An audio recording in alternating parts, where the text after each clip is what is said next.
தமிழகத்தில் குறிப்பாக மதுரையில், அது நான் பிறந்த மேலூரில் சாதிய வன்கொடுமைகள் அதிகமான பகுதி. மேலாவளவு, சின்னகரம்பட்டி, அந்த தாக்கம் எங்களை ரொம்ப திசை மாற்றி விட்டது. வாழ்க்கை வரலாறு. நான் படித்தது செல்ஃப் ஃபைனான்ஸ் காலேஜ். நான் வாழ்ந்தது சேரி இல்லை, நான் வாழ்ந்தது ஒரு நகரம். இன்னும் மேலூரில் நல்ல காஸ்ட்லியான ஏரியான்னு சொல்லலாம். கஸ்தூரிபாய் நகர். என் வீட்டுக்கு பக்கத்து வீடு நடிகர் ராமராஜருடைய அண்ணன் வீடு. அவங்க அக்கா வீடுக்கு இடையில எங்க வீடு சென்ட்ரல. கக்கனுடைய ஊர் மேலூர். ஆமா, அதே ஒரு கக்கை எங்க அப்பாவுக்கு சொந்தக்காரர். அந்த காலகட்டத்தில் யாரா நம்மளெல்லாம் காப்பாற்றக்கூடிய யாராவது ஒரு ரச்சன் வரமாட்டாரா, நம்மளை பாதுகாக்க யாரும் அவதார புருஷர் வரமாட்டார்களா அப்படி ஏங்கி கொண்டிருந்த அந்த காலம். அப்ப திடீர்னு வர்றாரு எங்க தலைவர்.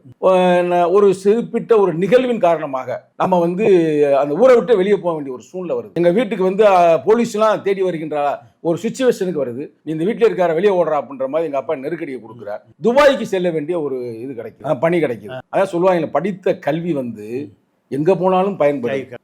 அந்த இளைஞருக்கு நான் சொல்ல விரும்புறேன். இந்த காலகட்டத்தில் எங்க அப்பா ஒன்றும் மிராஸ் இல்லை, ஆனா என்னை படிக்க வச்சாரு.